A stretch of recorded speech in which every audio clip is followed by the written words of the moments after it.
क्या आपने गौर किया है, हमारे हाथों में जो छोटी सी स्क्रीन है वह आज हमारी दुनिया बन चुकी है। वही स्क्रीन जो हमें जोड़ने आई थी आज हमें तोड़ रही है। रिश्ते टूट रहे हैं, परिवार बिखर रहे हैं, ध्यान भटक रहा है और इंसान धीरे धीरे मानव से मशीन बनता जा रहा है। आज हम बात करेंगे कैसे मोबाइल स्क्रीन रिश्तों, समाज, परिवार, मस्तिष्क, मनोविज्ञान, सोच और कार्यक्षमता पर गहरा असर डाल रही है और कैसे यह एक अदृश्य वायरस की तरह हमारी जिंदगी को नियंत्रित कर रही है। 20 साल पहले मोबाइल सिर्फ बातचीत का जरिया था। आज यह पहचान, मनोरंजन, खरीदारी, प्रेम और नौकरी सब कुछ बन गया है। लेकिन इसके साथ शुरू हुई स्क्रीन डिपेंडेंसी।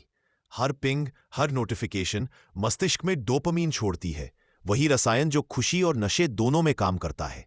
यानी हर नोटिफिकेशन एक छोटा रिवॉर्ड है और जब रिवॉर्ड नहीं मिलता हम बेचैन हो जाते हैं। जैसे अगर व्हाट्सएप पर कोई रिप्लाई न करे तो मन घबरा जाता है, इंस्टाग्राम पर लाइक कम मिले तो मूड डाउन हो जाता है। यही डिजिटल एडिक्शन है। पहले लोग एक दूसरे की आंखों में देखते थे, अब स्क्रीन में झांकते हैं। रिश्तों में संवाद की जगह अब टाइपिंग सी बात कर रहे हैं। कपल्स एक ही कमरे में बैठकर एक दूसरे से बात करने की जगह मोबाइल स्क्रॉल करते हैं और जब साथी मोबाइल देखे तो दूसरा समझता है इसे मेरी परवाह नहीं। जैसे डिजिटल जेलसी, किसी पोस्ट पर पार्टनर ने किसे लाइक किया या खाकड़ा बन जाता है। लास्ट सीन कल्चर, अब लोग भावनाएं नहीं, लास्ट सीन से रिश्ते तोलते हैं। मोबाइल रिश्तों में डिस्टेंस नहीं, इमोशनलेस डिस्टेंस ला रहा है। हार्वर्ड यूनिवर्सिटी 2022 के रिसर्च के अनुसार 64% जोड़ों ने कहा कि मोबाइल ने उनकी बातचीत की गुणवत्ता को कम किया है और 45% ने माना कि यह उनके रिश्ते में तनाव का कारण बना। कभी परिवार में साथ खाने का मतलब होता था बातचीत, अब हर किसी के हाथ में अलग अलग स्क्रीन है। बच्चों पर असर, 5 साल का बच्चा जो लगातार मोबाइल देखता है उसकी अटेंशन स्पैन घट जाती है। कार्टून की तेज आवाजें, तेज रंग, बार बार बदलते दृश्य मस्तिष्क को ओवर स्टिमुलेट करते हैं।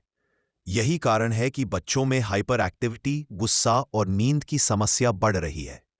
पेरेंट्स पर असर, अब माता पिता बच्चों से बात कम, सोशल मीडिया पर पेरेंटिंग टिप्स ज्यादा देखते हैं। बच्चे की नजरों में फोन वाला पापा और बिजी मम्मी इमेज बनती है। जैसे दिल्ली की एक रिपोर्ट में पाया गया कि 8 साल से कम उम्र के बच्चों में से 70% रोज 2 घंटे से अधिक स्क्रीन देखते हैं। उनमें से 30% में डिलेड स्पीच यानी बोलने में देरी पाई गई। हमारा मस्तिष्क रिवॉर्ड सिस्टम पर काम करता है।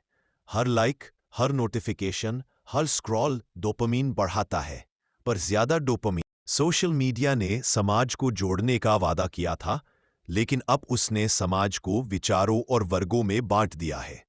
प्रभाव, फेक न्यूज का प्रसार, जाति और धर्म पर झूठे ट्रेंड, नफरत और गाली की संस्कृति, ट्रोलिंग और कैंसल कल्चर। उदाहरण, व्हाट्सएप पर अफवाहों से भीड़ हिंसा की घटनाएं, जैसे झारखंड 2019। फेसबुक ट्रेंड्स ने चुनावी ध्रुवीकरण बढ़ाया। ट्विटर पर जाति और धार्मिक गैंग वॉर। मोबाइल ने समाज को आवाज दी लेकिन विवेक छीन लिया। अब बात करें सोच और कार्यक्षमता की। आज हम पहले से ज्यादा जानकारी रखते हैं पर उतना सोचते नहीं। स्क्रीन इफेक्ट, दिमाग की फोकस पावर घटती है, मल्टीटास्किंग की आदत बढ़ती है जिससे एफिशिएंसी कम होती है। उदाहरण, आईआईटी दिल्ली के अध्ययन 3 में पाया गया कि छात्रों की मेमोरी रिकॉल पावर 30% घट जाती है जब मोबाइल पास रहता है, भले ही वह बंद हो। वर्कप्लेस इंपैक्ट, एक कर्मचारी औसतन हर 10 मिनट में फोन चेक करता है। इससे प्रोडक्टिविटी 40% तक घटती है और डिसीजन मेकिंग में डिले बढ़ता है। यानी मोबाइल हमें स्मार्ट नहीं, थोड़ा थोड़ा डिस्ट्रैक्टेड बना रहा है। अब सवाल ये नहीं कि मोबाइल बुरा है, सवाल यह है कि हमारा उपयोग कैसा है। समाधान, डिजिटल डाइट, रोजाना मोबाइल उपयोग का समय सीमित करें, 3 घंटे से कम। स्क्रीन फ्री आवर्स, सुबह उठते और रात को सोने से पहले 1 घंटे तक फोन न छुए। रियल कॉन्वर्सेशंस, रोज घर में 30 मिनट बिना मोबाइल बात करें। चिल्ड्रन डिटॉक्स, बच्चों को बाहर खेलने दें, टीवी या मोबाइल से दूर रखें।